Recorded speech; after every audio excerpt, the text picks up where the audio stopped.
Making people better is a powerful message. And earlier in the program, we met Mike Petters, who discussed how Huntington Ingalls Industries makes people better through job training and ongoing education. One division of his company has had a job training program in place for almost 100 years.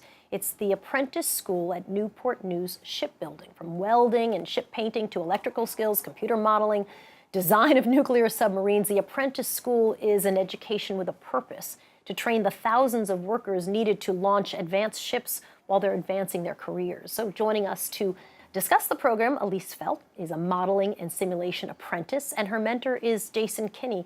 He is the manager of leadership and professional development for the Apprentice School. It's nice to have you both here. Thanks. Thank you. So Jason, give me a sense of what you look like. You get a lot of applications. What are you looking for in someone you bring into the school? Really, any U.S. citizen can apply to the Apprentice School, but one of the things we're looking for the most is anybody that has a love for learning, has an interest in really getting their hands dirty and learning a trade. The Apprentice School, the mission of the school is much more than just a trade. Our purpose is to really provide the company with good craftsmen that are educated and really essentially will become leaders in the company.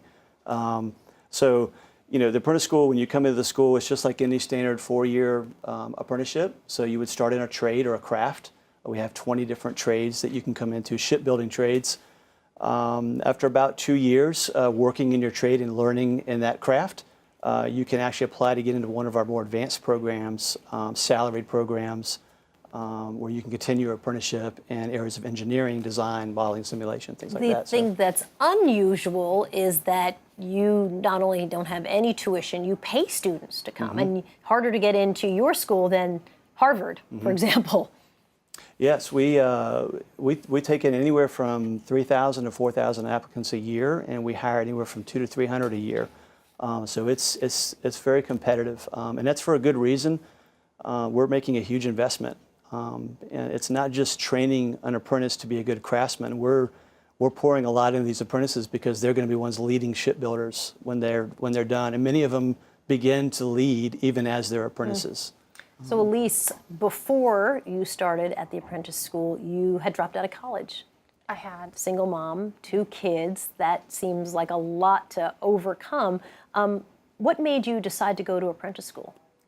Well, I heard about it from a family member, and they said that they've got benefits, they've got good pay, and my family member who went through the school said that it was a wonderful experience. Yeah, it was dirty and it was hard work, but she learned a lot, and she was able to advance really far. She was in cost estimation, which is pretty prestigious sounding.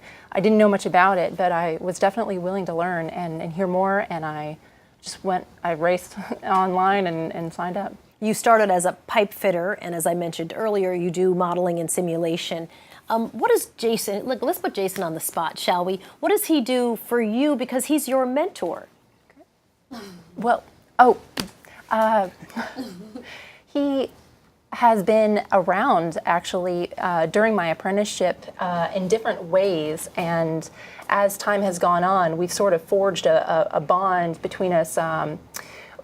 We both came out of school with writing experience, so when we met in publications committee, part of the student association that we've collected at the Apprentice School, we were able to kind of meet minds on the writing professionalism and what we wanted to represent in the school when we were writing about it. And you know, as you share those moments when you're editing something or trying to get the most out of an article, we really began to forge a vision of the school and the students and what our dreams were for the future.